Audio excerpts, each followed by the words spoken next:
আমার জীবনে আমি যারে বিশ্বাস করছি সে আমারে ঠগাইছে। হ্যালো আসসালামু আলাইকুম, সবাই কেমন আছেন? আশা করি সবাই ভালো আছেন। আমরা আল্লাহর রহমতে ভালো আছি। বৃষ্টি বাদলের মধ্যে কেমন ভালো জানেন, বৃষ্টি বাদলের ভিতরে কেমন ভালো আছে সবাই জানেন। আজকে এক সপ্তাহ ধরে গড়গুড়ে বৃষ্টি বাদল, কোনো অন্য কাজও যাইতে পারি না, মার্কেটও যাইতে পারি না। আর আজকে কদিন তো ছাদ উড়ি না, টান বৃষ্টিতে আমার ছাদের অবস্থা জানোয়ারেরা, আমি বিশ্বাস করি তাগো কাজ দিছি। তারপর আমি যখন টিয়া ফ্রাই করতেছি, আমি করতেছি তখন ছাদের এখান দিয়ে খুঁচ রয়েছে, কয়টা সমান করে দিব। আমার কম নেতানকে সমান করে দিব, আমি নিচে চলে গেছি।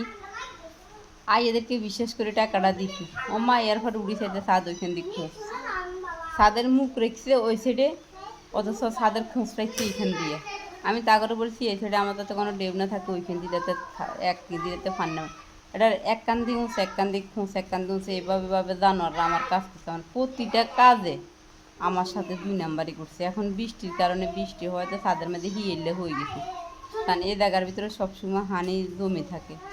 এখন চেষ্টা করি খরা ধরো 2-3 কেজি সিমুটার বালু আনি এই জায়গাটা আমি ইউজ করি, ফিনিশিং দিয়ে দিই। দিয়ে দিলে ঠিক হবো কিনা কমেন্ট বক্সে জানাবেন। হিয়েলেগুলো উঠে এই জায়গা কিন্তু কাটা নাই, অথচ এই জায়গার ভিতরে হানিগুলো জমায় রাখে, সবসময় জমায় থাকে। খাদ এইভাবে তো ছাদ ড্যামেজে যাইব।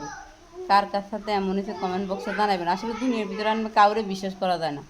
আমি যাকে বিশ্বাস করছি সে আমার ঠগাইছে। আমার লাইফটা এমন কেন আমি বুঝি না। আমি মানুষটা সরলতাভাবে বিশ্বাস করি যে মানুষ আমার সবসময় ধোকা দেয়। আমার এই ঘরের কাজে আমার কতদের ঠকাইছে জানোয়ারের বাচ্চারা, বলার বাইরে।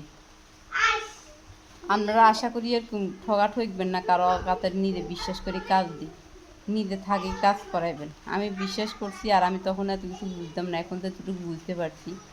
আমার প্রত্যেকটা কাজে ঠকাইছে, যেমন টাকা দিয়ে ঠকাইছে, মানে ইচ্ছা মতন আমার জিনিসপত্র নষ্ট করছে। নাহলে আমার এখন আরও 3-4 লাখ টাকা ক্যাশ থাকলো, আমার 3-4 লাখ টাকা নষ্ট করছে তারা, এই জানোয়ারের বাচ্চারা।